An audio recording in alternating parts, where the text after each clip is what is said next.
Hey everybody, welcome back. Craig Schaup here with George Thomas, our film critic from the Akron Beacon Journal. George, it's a pretty important day in the movie industry. Mercy is coming out tomorrow, so you have a review of that. But in all seriousness, the Academy Award nominations are out. We will talk about them later. But the big tease from last week's show was the newest movie, Mercy, with Chris Pratt, Rebecca Ferguson, and others. Um, I was very interested to see what you were going to review and give this movie, and obviously we kind of poked a little fun at it last week. But spoiler alert, you actually like this? Yeah, I'm the only critic in that's a bit of an exaggeration, but close. But Maybe yeah, you're the hey, right one. Maybe you you're the know, right one. I don't know. I think some critics go through the award season and they get so used to that caliber Mhm. of film Right. that when something that's just mindless entertainment comes along immediately after, they don't want to deal with it. And part Yeah. of me gets that, but I walked into the screening yesterday. I had zero expectations, and you're right, we were making fun of it. But you know what? Uh, and I'm not even going to try to pronounce the director's name. I've given up on that years ago. I walked in, and I left very entertained. And I'm one of those who was the exact opposite after award season. I watched most of awards contenders, and it's like, okay, I can appreciate those for what they are. I get it. How many of those are actually made for mainstream audiences these days? And there were a couple, obviously, but after wallowing in, I don't even want to say wallowing, enjoying those films, sometimes you just need a palate cleanser. That's what Mercy served as for me. Yeah. It's all well and good. It's a review that I'll likely be made fun of down the line, like I was for Scooby Doo years ago. I'll get over it. It'll end up in some quote, some ad, Yeah. and you know it's not as bad as some people are making it out Right. to be. Yeah. Well, Um, and I think everybody kind of responds to things differently. And, like you said, I think, fresh off of that award season, and I just think there's this expectation that everything needs to be great, and you're used to seeing the best of the best that the studios have to offer, and you just kind of want to dump on something just because it's not that prestige film at the end of the year. It's a January release, and everybody knows what January is in the month of Hollywood. and see, I don't think it deserved to be a January release. This is one of those mindless, entertaining films Yeah. that would have fit anywhere in the summertime. Hmm. And even on one of those throwaway weekends, like in August, Yeah. it's still done moderately well. But they chose to stick it in January, and it's like that's fine. It's Minority Report light. Yeah. Um, tries to tackle broader issues of justice and AI. Yeah. Chris Pratt plays a cop who's accused. It's not even accused. I mean, he's basically convicted of his wife's murder the minute he sits in this chair at the Mercy Court. Right. He's given 90 minutes to try to prove his guilt. Lucky for him, he's a cop and he's got the entire police department, which no one there believes he's guilty. So they're Right. at his disposal trying to prove his innocence. And I'm sure everybody can figure out how it's going to work out. It's a matter of how they get there. And for me, that was very entertaining because the director and like I said, I'm not going to try and pronounce his name. It's Russian Yeah. and it's not easy. No. Let's just call him Timur. And I thought he made some entertaining, interesting choices. I mean, it to me was claustrophobic. There's a feeling of claustrophobia with Yeah. as Chris Pratt's character is basically handcuffed to this chair Right. for the almost the entirety of the film. You get it, the feeling from his perspective. Uh, Ultimately, you can predict where the story is going. You can even predict who the bad guy is. But I like Yeah. the fact that there's a debate about where we're headed as a society with AI. The lack of humanity in that technology. Yeah. And, you know, I enjoyed it. I'm guilty as charged. And I'll get over it. Well, sometimes that, like, yeah, it's not going to be for everybody, and it does sort of feel like a derivative property of Minority Report, but that's not it's not the end of the world. And I think there are elements of timeliness here with our push and pull against AI, and I think that I've always been intrigued though, these plot devices where they keep like the star of the movie stationary more or less. And here you've got Chris Pratt, an action star, sitting in a chair for most of that movie. I mean, does that work for you, or is that would you rather see more motion from a guy like him? Because he's it's not like Phone Booth kind of worked with Colin Farrell, even though it was set in the phone booth, but there was enough tension ratcheted up, I think, with a movie like that where you could have that plot element where this is where the scene's going to take place 99% of the movie. And like you're talking about here, you've got Chris Pratt, handcuffed to a chair, like watching things play out, right? We'll see. He's watching things play out, but the director takes you in those scenes too. He's not just watching them; you're in them. And there's some thrilling chases and whatnot. But I think what he was going for basically is that feeling of claustrophobia and helplessness at him not technically not being able to change his situation. So right now for me it worked. For a lot of others it didn't. Yeah. Well, a solid B, right? Yeah, okay. Well, I guess we're kind of in that mode now where it's all technology based. We have the Copenhagen test. This is another Marvel star coming in with Simu Liu. Tell us a little bit about this one.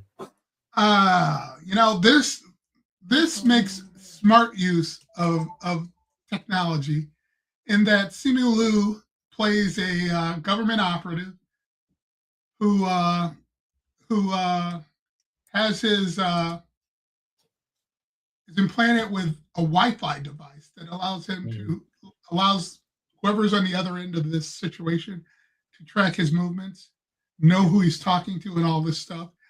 And ultimately, it has to be decided whether his agency is going to take him out or use that technology to their advantage, because no one really thinks he's doing this willingly.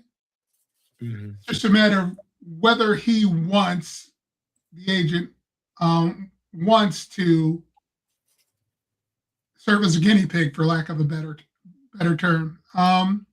Intriguing premise, plenty of crosses and double crosses. It's nice to see something, a new original series from Peacock that I hopefully moves the needle some.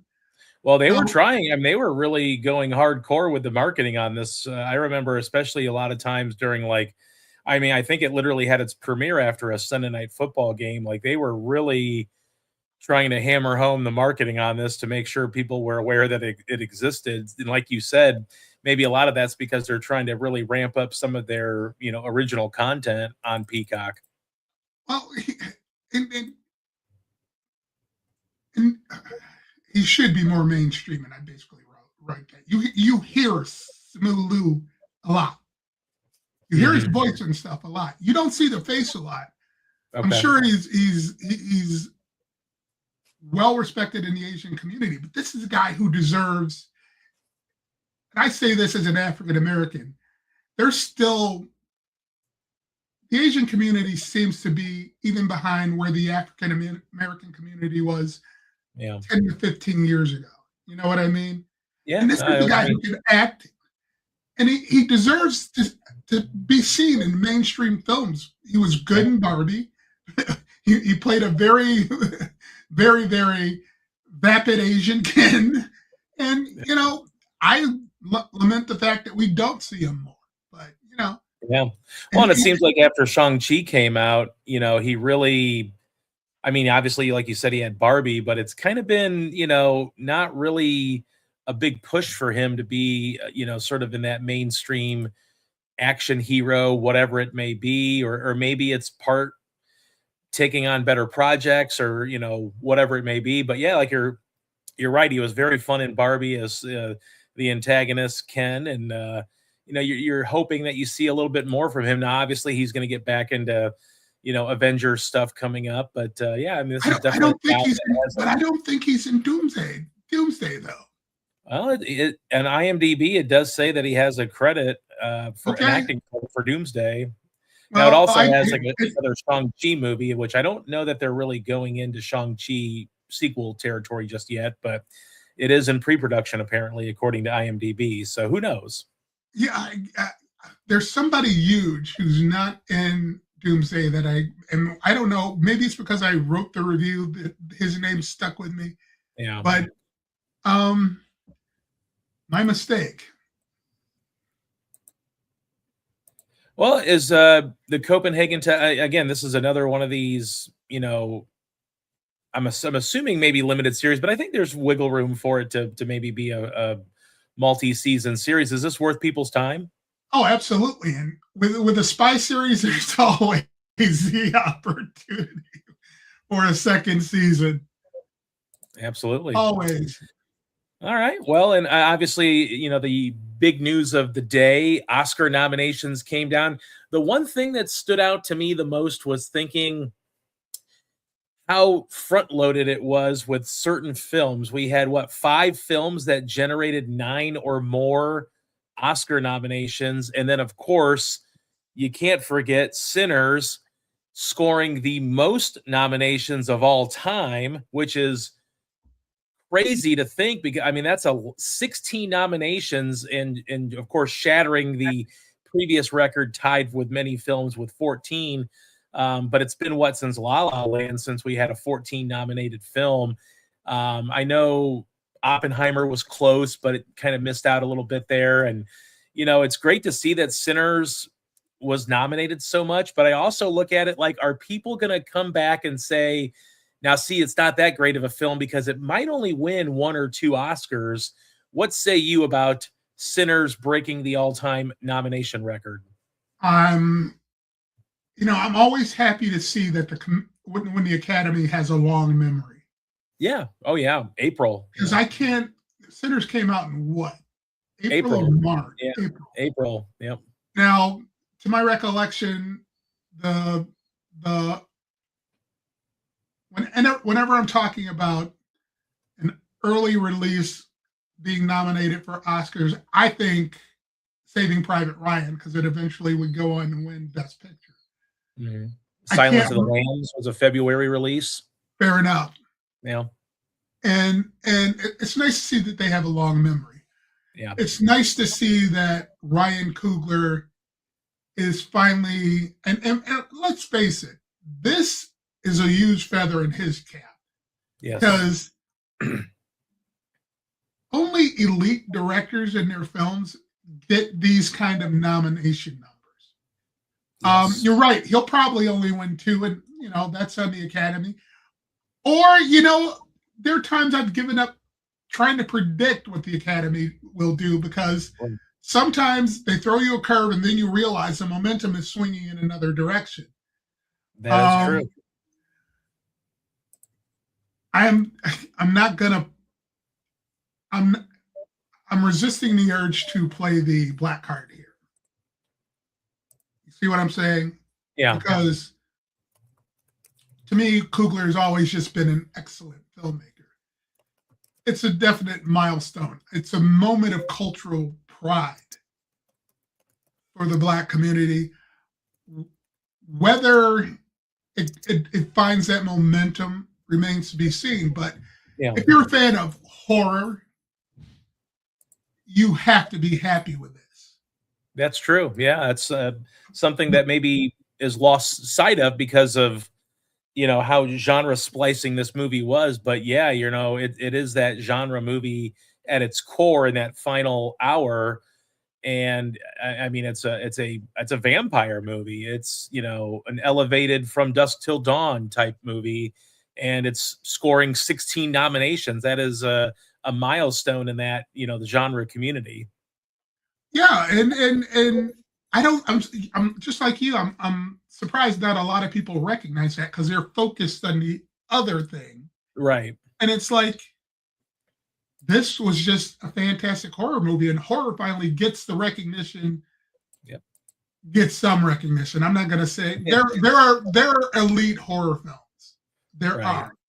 Right. This is one of them.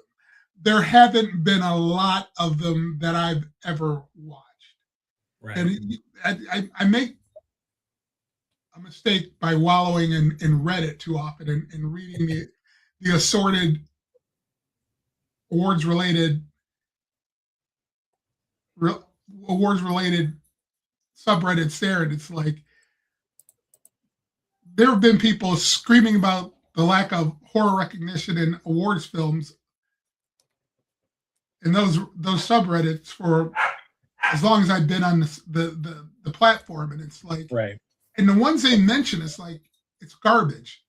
Now it may what a horror film may be within the genre, quote unquote, a masterpiece, but that's a very, very well, all film is subjective, but it's a very niche kind of thing.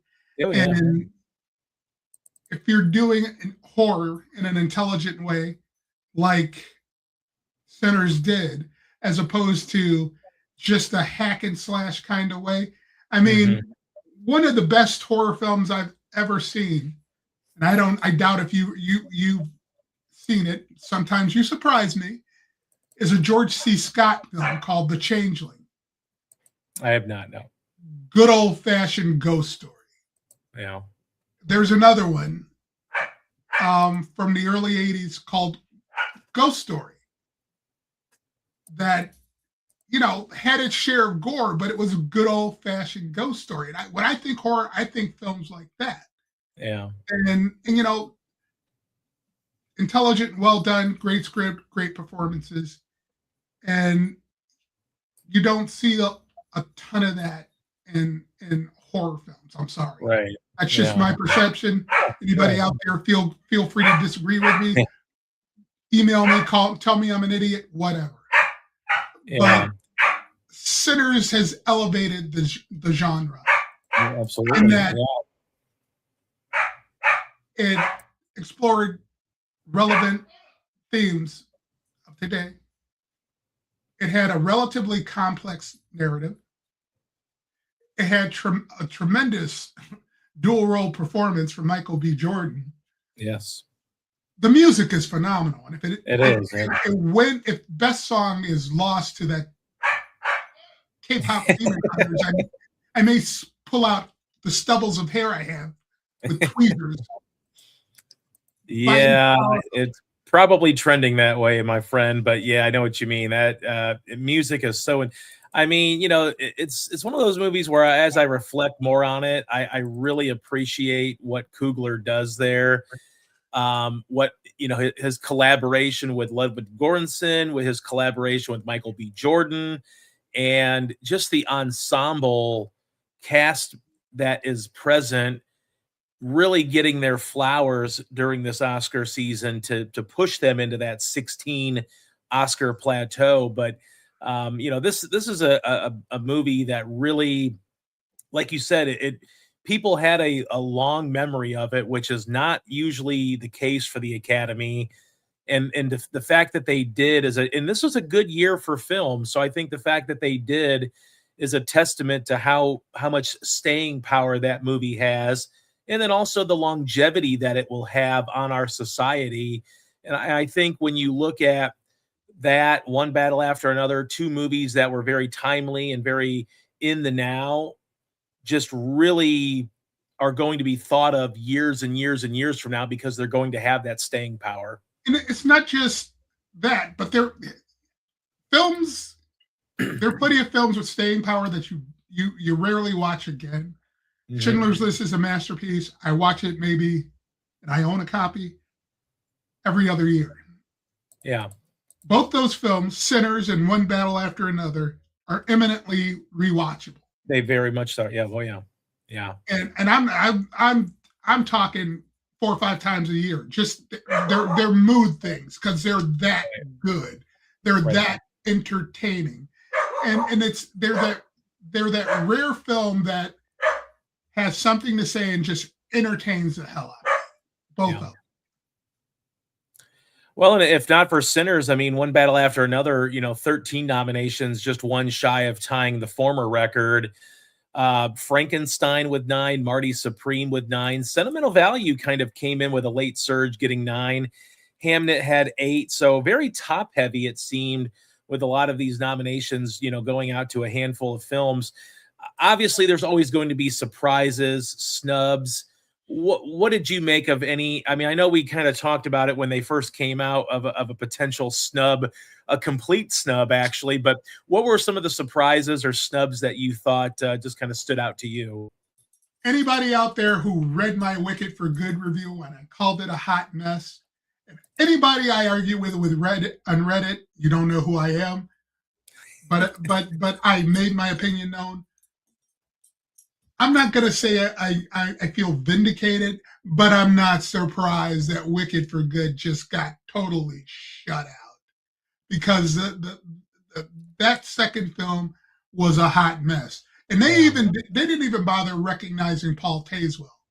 That's what I was kind of surprised about, though, because even though I know you might argue the costuming was very much similar to the first movie, but, I felt like they did enough with costuming and production design to maybe sneak in there, maybe be like number 5 on there, but, at least be in the categories. But I agree. But that Tin Man costume alone, yeah, that in itself is memorable.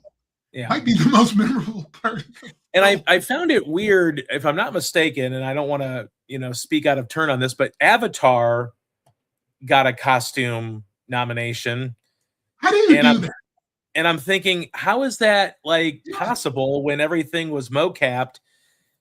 But I don't know. Was it their willingness to try to just get Avatar?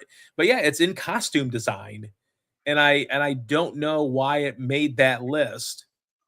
Well, it's costume design and not costuming. Maybe that's the big difference. I guess, yeah. That's true. Any surprises or snubs? I know there's some ones to talk about other than Wicked for Good, obviously, but well, within that, Ariana Grande, who was considered a favorite. So, but go ahead. I'm sorry. Well, obviously, I think maybe the best surprise was maybe Delroy Lindo getting nominated. Yes. He was kind of shut out mostly on a lot of the precursors, which made me think, ooh, man, this might not happen for him, even though the early buzz after the movie released was give this man an Oscar nomination finally. So that was a great surprise, but it might have also meant that Paul Mescal for Hamnet was shut out because of that. Yeah, you know what? I don't care. I'm not saying you should care about Paul Mescal not getting a nomination. It was just one of those where the precursors, they kind of buck the trend on a lot of I get it, but people are probably shrugging and going, Delroy Lindo. Yeah. And you know what? I could talk to you about Malcolm X. Oh yeah. I could talk to you about what? The Five Bloods. Clockers. Yeah. Which is really old school from the late 90s. Yeah. Spike Lee film. And I could talk to you even about Get Freaking Shorty. Yeah.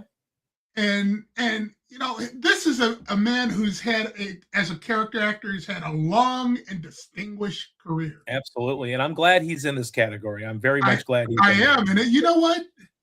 Given how the Academy works, I would not be surprised if this is one of those quote unquote career achievement Oscars. Well, but then you've got Stellan Skarsgård, who would also fit into that. It's kind Yeah, of like the Angela Bassett, Jamie Lee Curtis battle from a couple of years ago, where it was like, which prestige actress is going to win their first Oscar? And I wonder, you're right, but Skarsgård sort of has, I mean, he doesn't have all of the precursors, but he did win the Globe. Obviously, Lindo's in this category for a certain reason. So it's possible that maybe the momentum, now that Sinners has this big record, I think the Academy voters are going to go back in and say, yeah, it shouldn't win just one, not, one or two Oscars. Like, I think it's trending in the right direction for Goranson for score. And I think it's also trending in the right direction for original casting screenplay. in screenplay, casting as well, because I mean, you can't really look at it and have 3 acting nominations and not win casting probably based off of that, when you've got Michael B. Jordan, Lindo, and I'm blanking on her name, the supporting actress. Wumi.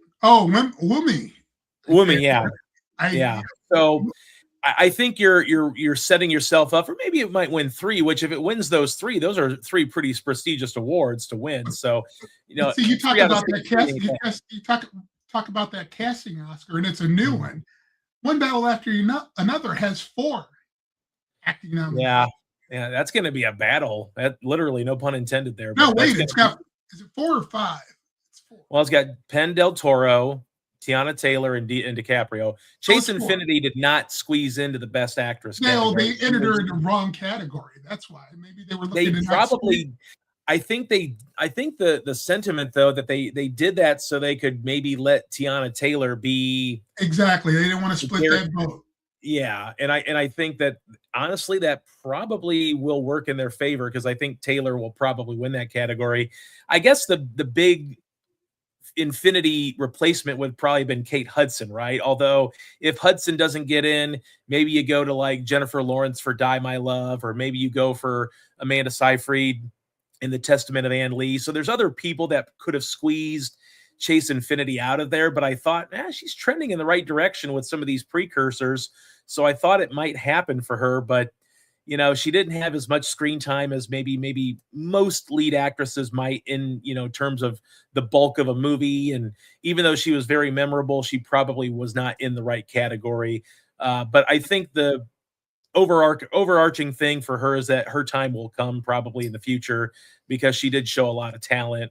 And I think a lot of prestige directors are going to be like, I want to work with her on my movie. And that's going to get her into that category of being in that Emma Stone, Jennifer Lawrence, like, she's going to be a factor moving forward. I don't disagree at all. Yeah, and as a first timer, it can be tough. It can be, yeah. Especially in a lead category. Like if you're in a supporting category, I think all bets are off these days, where you kind of almost skew like really not, I don't mean this as a bad thing, but old and young in those categories. Like you get the veteran actors and actresses versus like the young up and comers that are maybe giving a great performance in a great movie. But yeah, I think, in a supporting category, I think she probably would have got nominated, but then Warner Brothers is looking at it like, well, then they might split the vote between her and Tiana Taylor. And if they do that, then we might not win anything from that category. Even though one battle will win plenty of awards, but I think Warner Brothers is safe, given them the top 2 films. They do it. 30 nominations. That's crazy. But 29 of them came from 2 films, which is even more unique. But were you surprised at Kate Hudson? I know you like Song Sung Blue, but were you surprised that she got in? I'm surprised she got in. I get the nomination though. She was very good.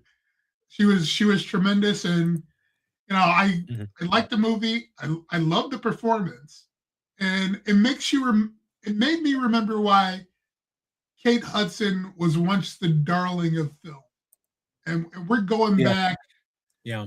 We're going back to the early 2000s when she was Almost Famous. Yeah. Yeah. And Almost Famous is one of my favorite coming of age films. It's a great film. Yeah. It's just brilliant. Talk about Oscar snubs. There you go. but but it surprised me, but I got no problem with it because she was that good. Yeah. You know, off of the momentum I think that Marty Supreme had gotten over the last, month, obviously after its release and everything, and everybody could confirm that it was as great as a lot of the critics and, industry leaders said it was going to be.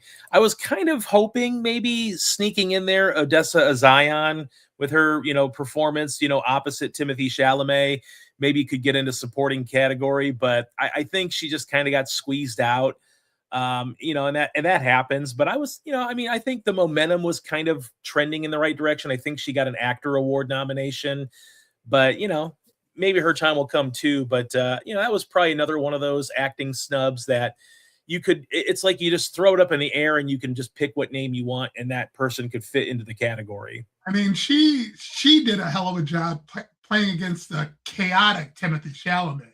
Oh yeah, matching him step for step, and what was curious to me about that portrayal, she went from,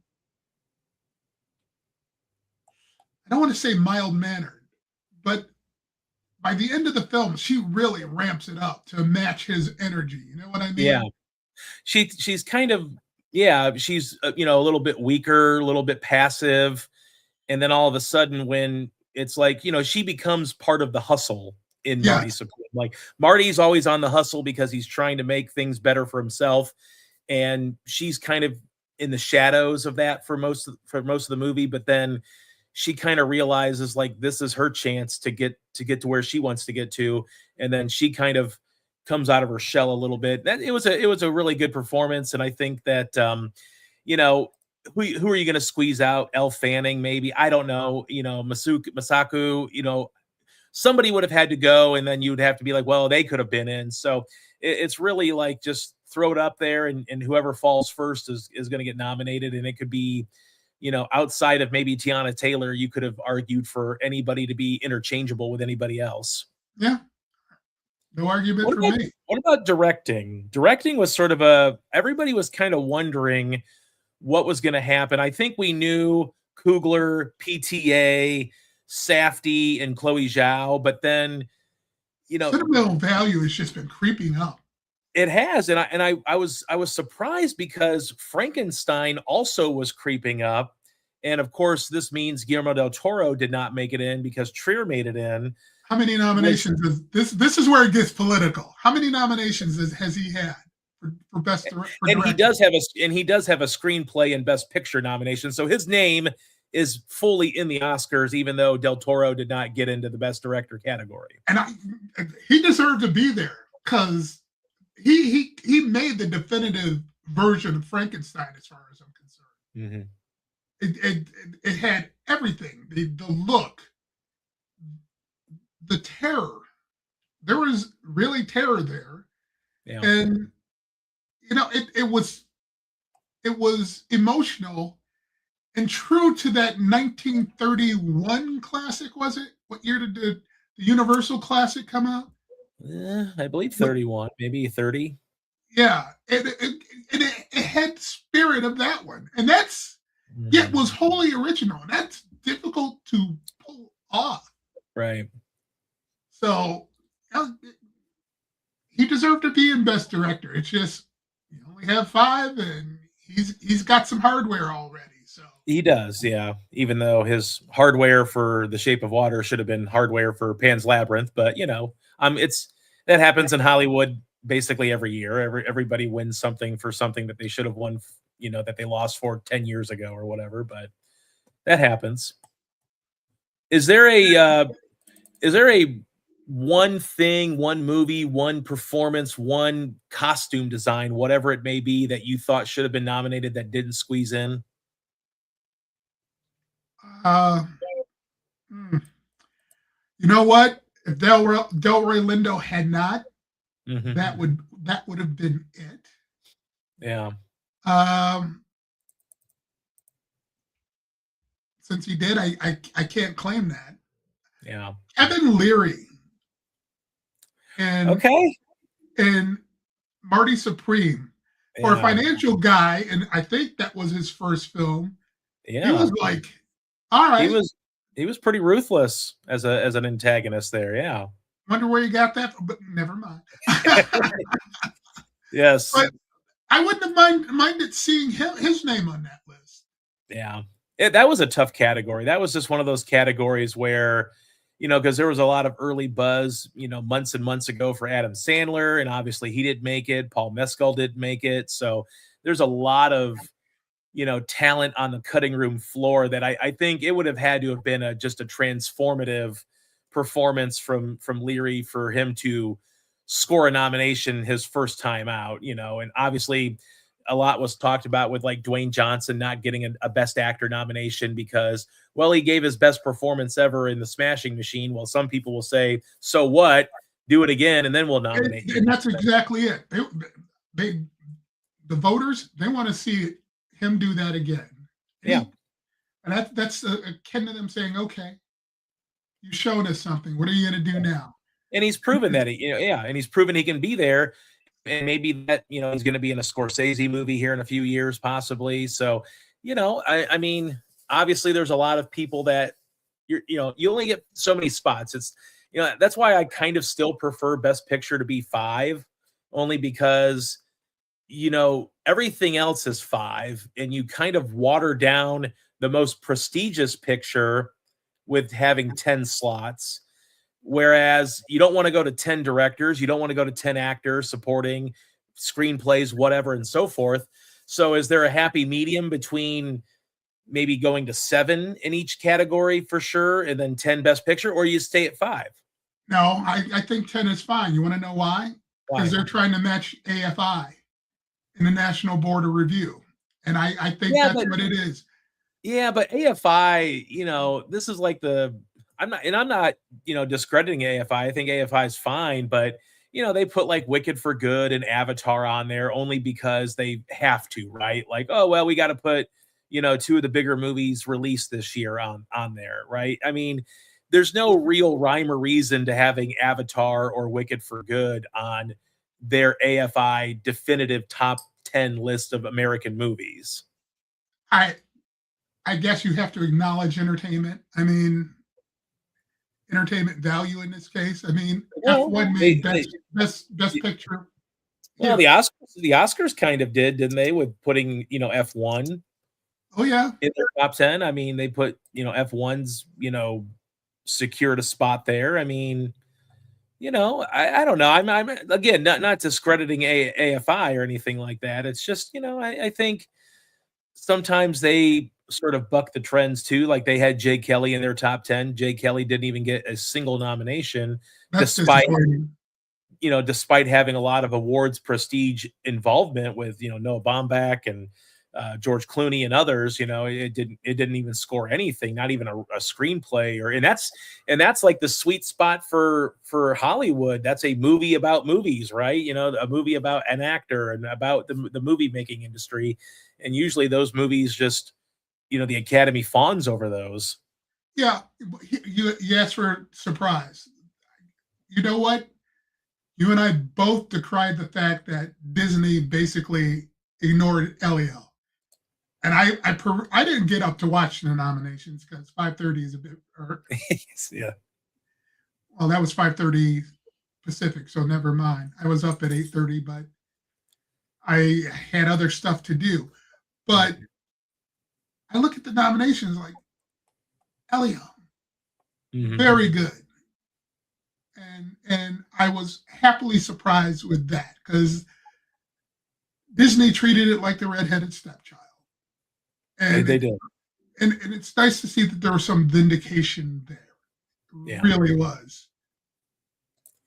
They seem, I think the Academy seems to generally get the nominations right for animated feature, at least. Maybe not necessarily the winner all the time, but I think, Elio being in there really made sense for me. I think it's, look, it's not going to win any like my favorite Pixar movies, but it's a very good movie that was just criminally underlooked by audiences, and a lot of it was because of Disney just fumbling that ball over and over again. So yeah, it's obviously has no chance at winning with K-pop Demon Hunters, probably guaranteed to win. But what do you think the most? Yeah, what do you think's the most competitive category here? What do you think is maybe you have no lock or no even thought of a lock at this point of who could win for any category?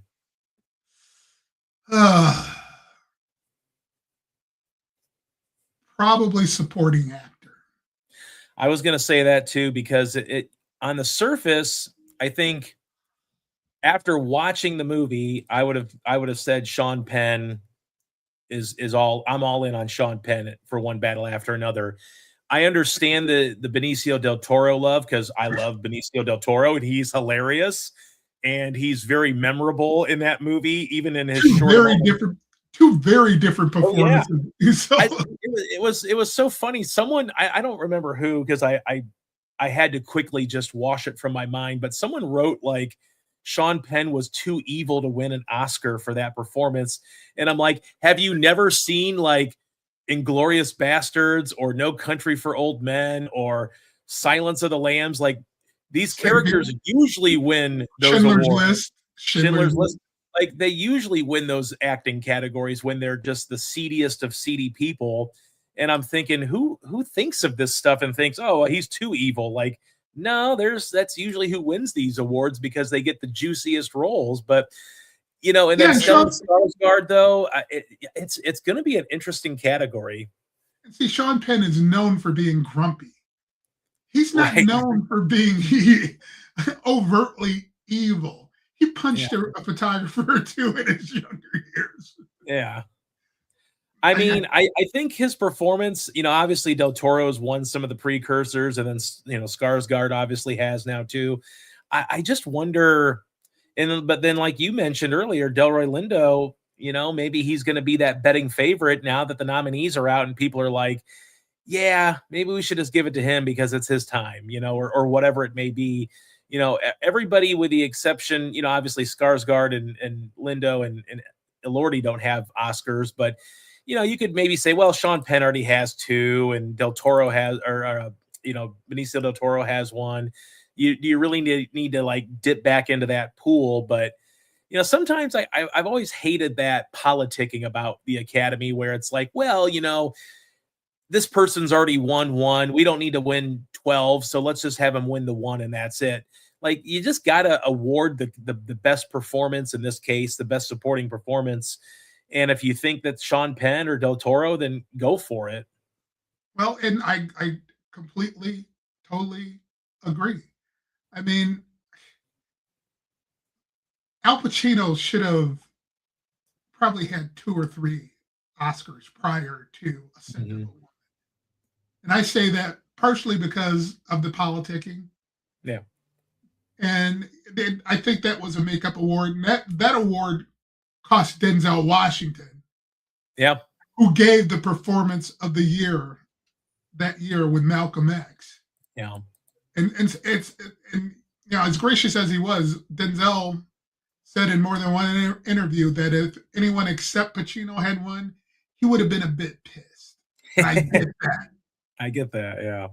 Yeah. Well, we've had so many of those. I mean, Scorsese obviously won for The Departed, which, The Departed's a lot of fun. I really loved it. It's entertaining. It's entertaining as all get out, but it's not his best. It certainly is not. It's not as good as Goodfellas. It's not Raging Bull. Like, there's so many other things you could. Spike Lee is another example. DiCaprio is an example where DiCaprio wins for The Revenant when he probably could have won for The Wolf of Wall Street, or several other performances that I think that he's had a better performance in. So it just happens, but maybe that's a good thing though, because maybe someone like Delroy Lindo goes from not the betting favorite to the betting favorite because people think there might be a groundswell of support, and I wouldn't be opposed to seeing that, but that's going to be a very difficult category to handicap going into the award season. I can tell you who won't be winning in Best Actress because of all that. Emma Stone. There we go. But you know what, though? You say that, and I totally agree with you. But you say that And yet everybody thinks like, well, the Academy is going to be like, we can't give her a nomination every movie she makes. And then they kind of do, right? Like, I mean, it's like You at got some Gabe, you got point, Gabe. well, no, and trust me, I think she's among the greats working today. But then you also think like, well, maybe Chase Infinity deserve a spot, or whoever it could be, But Emma Stone is just the Academy darling, who's going to probably have one of those, Meryl Streep type careers where she's going to get 15, 16, 17 nominations because A, I think she chooses the right projects, but B, she's also got the talent and is loved by the Academy, and that's why they tend to just default to her in a lot of ways. You mentioned Happy Surprises earlier. Yeah. I don't know if you've watched Train Dreams yet. Have not. It won't win. I don't think it's going to win, but Mhm. I thought it was a beautiful film, and beautiful film with something to say. And Yeah. it again. I should stay off Reddit, but I wade into those waters, and a lot of people don't get why Train Dreams was nominated for anything. Mhm. Like, it helps me to realize why theatrical is still struggling in Yeah. some ways. I don't think audiences are as sophisticated as they used to be. And I don't know if that's because of the pandemic or what, but it's like Train Dreams was a film you had to spin gray matter Yeah. to understand. And it basically took and I didn't review it, but it took a situation where, quote unquote, it's the story of a man losing his family. But, the director's name isn't going to flow out of my head like that, but he takes that and asks a basic question about people who are considered hermits or odd, and Joel Edgerton's character shows that anybody could be that person. Mm-hmm. And it was an excellent character exploration. And it's one of those that I might watch again on a weekend day with no football. Yeah. Or a summer day when a summer night when I got nothing better to do. Yeah. It was that good to me, but I think it went over a lot of people's heads, and that's disappointing. Yeah. I think it's because of that sophistication thing, and it's like not everyone's going to be like you or me. I mean, you're the biggest quote unquote cinema wonk I know. Okay, well, I appreciate that. And not everybody is like that. It's all entertainment. Yeah. Well, and it's funny. I don't know if you saw the Matt Damon and Ben Affleck interviews, but Matt Damon was basically saying now it's funny too because, of course, they had The Rip on Netflix, and of course, Train Dreams also on Netflix. And Damon was talking about the idea that they had to reiterate the plot like 3 or 4 times because people would be on their phones. And here you've got this like Oscar-y prestige movie that's also from the same studio or streaming service, but it's very interesting. Do you have a lock or any like a hot take lock that you think any category could be any category, but maybe it's a hot take, maybe it's a lock that you just know, write it in stone? In a weird category, not weird, but best international feature. Okay. I think it's going to be The Secret Agent. Well, that seems to be, That's going to be the consolation prize for not winning anything else, I think. That's a lock for me. Yeah. I think my guaranteed lock, I think Timothée Chalamet is winning for Marty Supreme. If he doesn't, I suppose Leo DiCaprio. But here's the thing. We talked about the Academy being in love with Emma Stone. I know they appreciate DiCaprio's talent because he gets nominated quite a bit, but he doesn't win a lot, which is another way of saying we like you, but we don't love you. And I think the Academy is going to say, we're going to give Chalamet his early flowers, and then he can be whatever he is the rest of his career. But I think it's going to be Chalamet. You know who he's gonna be the rest of his career? Leonardo DiCaprio. He's going to be DiCaprio, yeah. And this is him saying, "Yeah, we like you. Here's your award, kid. Go do whatever you want."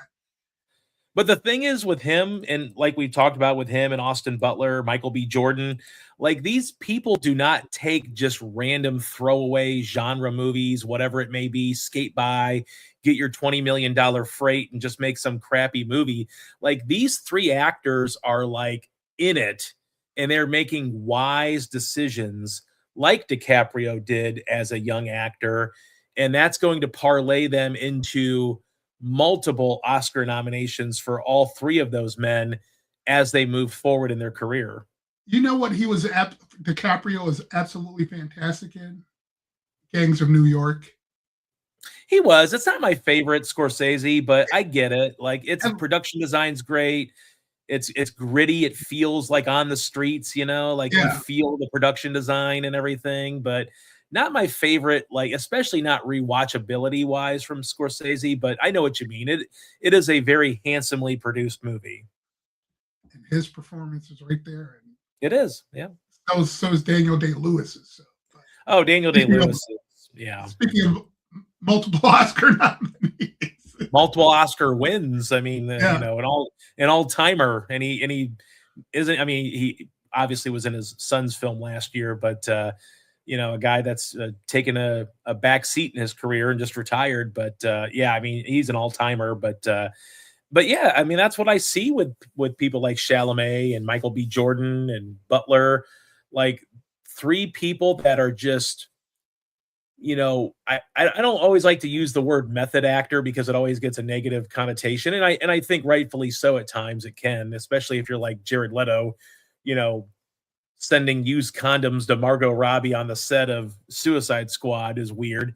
But those three actors just delve into this world and become these characters. Like it was not some hokey premise that Michael B. Jordan played two twin brothers. Like he was invested into these characters and it showed, and they were both their own individual selves too. It wasn't like he was, I'm playing this character with one part of a mustache and this guy has a goatee and they're the same people, they talk the same. Like he made them feel different and unique, and it was just a testament to his performance. And I'm glad that he was thought of at the end of the year, because like you said, the Academy can sometimes really get the brain rot once the summer, once you get into the summer, and especially in the spring, like Sinners was in, by the time you get into Toronto and the fall festival circuit, you forget a lot of that summer and spring movie. And I'm just so glad that at first I was like, I would love to see him be nominated, but I just didn't know if it would work because it's April.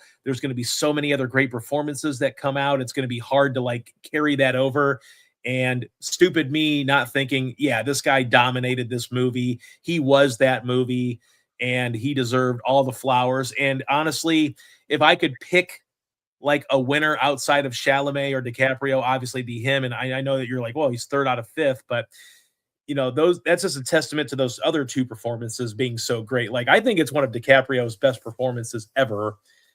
He is so fun in that movie, but also kind of grounded, and like you feel that character. You don't feel like it's Leonardo DiCaprio playing this, blazed out stoner, revolutionary. You feel like he is Bob Ferguson. Like he feels like that. Chalamet also feels like Marty Supreme. Like he feels like Marty Mauser. He doesn't feel like he's a gimmick. He really just like, it's an anxiety inducing movie, obviously, because it's a Safdie movie, but he's at the center of all of that anxiety. And I think he does a great job. And I think that's probably why he'll end up winning, but that's a great category. Ethan Hawke is always, Ethan Hawke. And then, Wagner Moura obviously has, turned a lot of heads this year as well. You know what? And just to go off track, I finished The Lowdown with Ethan Hawke. Yeah. today. He's great. Like he's just great, and he could do anything. Like it, he's not just like got to be pigeonholed into something. Like he's not some genre actor. Like he's a guy that can just do anything and play any character. And he's kind of one of those actors that I don't know if a lot of mainstream people know him. They might know the name, but they might not. Oh, you know, he's just that character actor that is elevated character actor. And he's like, you know, among those best character actors working because he can just fully get himself immersed into a character and obviously comes out with an Oscar nomination as usual for him. But it's good to see his name in there because he's always great. But I think outside of like Training Day, most people don't really think of Ethan Hawke or know Ethan Hawke in the mainstream, but they should if they don't. Oh, absolutely. And he's been doing it for close to 40 years now. Yeah, that's unique. That's a unique skill that he's had, and just a testament to his talent too. But is there a category where you hope someone will win that you know they won't, and maybe outside of Delroy Lindo, if you may? Actually, I think Delroy Lindo's going to win that, but that's Okay. just me. Okay. Um, yeah, I really hope Michael B. Jordan does win because it's again, I'm going to wade into that Reddit pond again where people are saying he can't act, and it's like, okay, this guy's got 2 Emmys, I think. He's got at least one because he's 37. I watched him on All My Children 20 years ago. he won an daytime Emmy years ago. Yeah. He can act his ass off. And it's like it's disappointing to hear or read people say he cannot. I mean, let's be honest. He gave probably the best performance in Black Panther. He did. He was a great villain. As much as I love Chadwick Boseman in the title role, Yeah. I mean, Michael B. Jordan had it all. And it wasn't a hand-wringing, mustache twirling villain. No. Subtle. It was malevolent. It cut deep. And and it was emotional. It was emotional. Yep. And I don't think he got a nomination behind that. So if I'm rooting for one, I'm rooting for Michael B. Jordan. I really am. That's a great choice. He is, and you know, I know we talked about Chalamet and Butler a lot over that fall season, but we also should throw in Michael B. Jordan because he's another one of those younger actors that just looks like he is on the trajectory of having whatever career he wants to have. And I think he's, again, going to choose the right projects 99% of the time. And obviously working with Ryan Coogler doesn't hurt. But I think that Michael B. Jordan is a guy that knows what to choose, when to choose it, and most importantly, I think who to work with. Like, I think sometimes actors and actresses get into this mindset where, oh, you know, I want to work with like Tom Cruise did it a lot with Joseph Kosinski and other people where, you know, he was maybe trying to elevate younger directors or whatever. But, you know, Butler and Chalamet and Michael B. Jordan, like they just know how to choose the personnel associated with that movie, like who's writing it, who's behind the camera. Wow, he was nominated for an Oscar. Oh, that's this year. Yeah. IMDb updated already. IMDb already updates. They updated already. Yep. But see, here's the thing about him.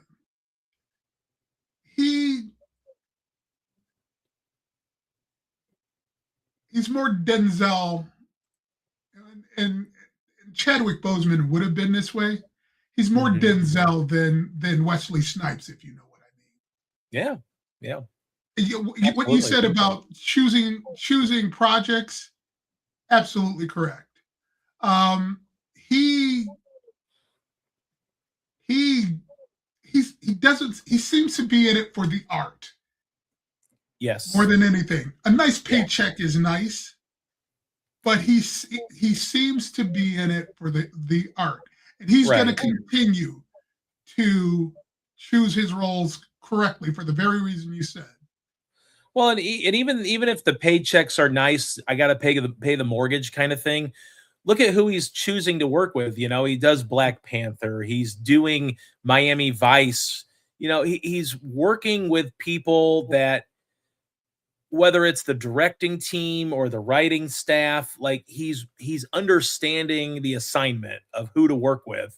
And look, I mean, say what you will about Tom Cruise, whether you like him or not, but when Tom Cruise is like, I want to work with you, I think that speaks volumes of you in that art form. Like Tom Cruise is an all timer Yeah. when it comes to this game. And the fact that he's like, oh, I saw Sinners and I want to work with Michael B. Jordan, that means something. That's not, and I don't think that's a throwaway. Like, I think that's Tom Cruise being like, I want this to happen. Yeah, he doesn't throw out a lot of compliments or make statements like that. Right. Absolutely. Yeah, there's a lot to like. Well, any other final thoughts about the Academy Award nominations? Obviously, we'll have to wait until March, and we'll feverishly be working on our predictions in advance of that. But any other final thoughts on the Academy Awards? I will be planning my Oscar party. Sorry you can't be here. Well, we will be going to our own Oscar party. We have a great Oscar party with our friends at the Tennesseans, so I'm excited about that. Once again, I already have my wife and I on the way home from Marty Supreme had a dish that we have in mind that we're going to cook. We'll actually make for the movie. Maybe we'll have to tell you off screen, but very excited about that as we do movie themed food. So I'm excited about that. And I'm sure, do you do the same then? Do you have like movie themed food items or just whatever? Beyond movie candy, and this probably won't surprise you. I have it's not one of the mini ones. I have a movie theater popcorn machine. Okay. Yeah. Kettle and all. It's a decent size one. It's probably mid-range as opposed. I'm sure you've seen the smaller ones. No, I got Yep. And we do that. Maybe I'll change it up this year. I haven't really done an Oscar party in a while because of what I went through. Yeah. So I'll talk to my son, I'll talk to my wife, and we'll go from there. But all right. But we're gonna figure something out. Okay. Well, I know we're still in the doldrums of Hollywood's slum here in January, even though Mercy might be the early Oscar favorite, for 2027. Do you have anything coming up for next week? Shelter is screening here next week. Okay. John Statham. Okay. So I'll have that. I have been streaming wise. I watched Shrinking. Okay. And the new Marvel Cinematic Universe. Well, so it's not cinematic. It's Marvel Spotlight because it's television.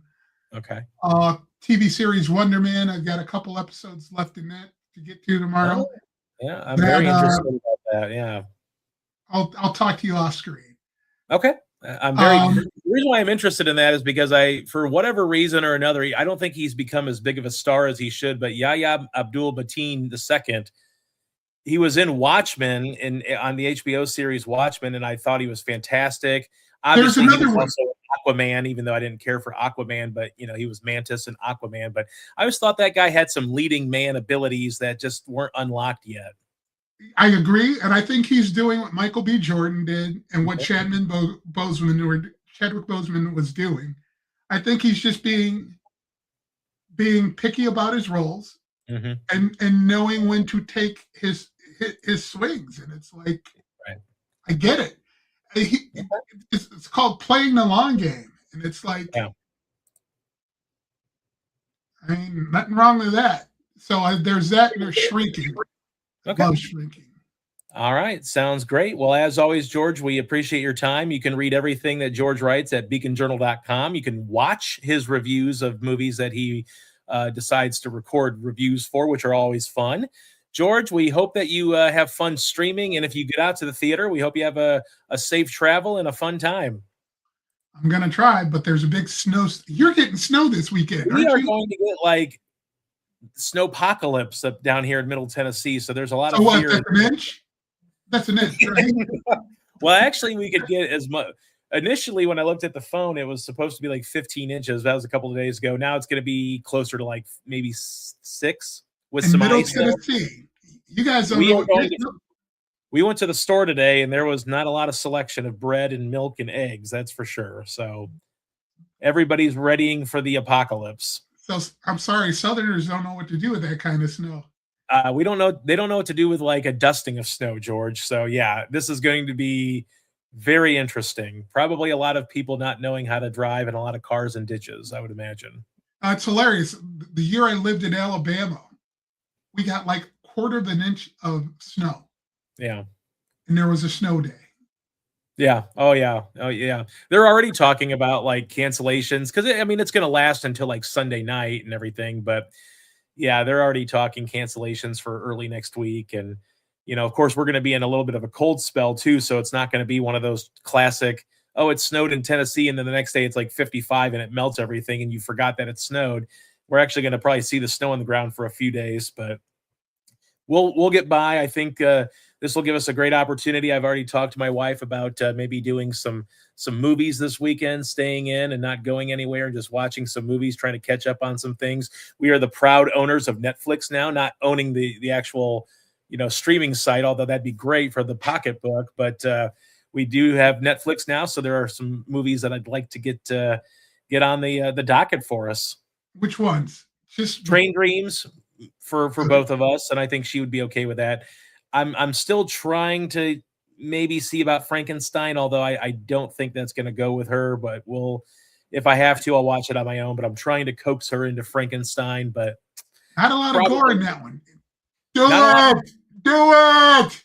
George says do it, so we're going to do it. All right. Well, George, we will talk off screen, but we appreciate you stopping by, and thanks for all your takes. And we will see you again next week.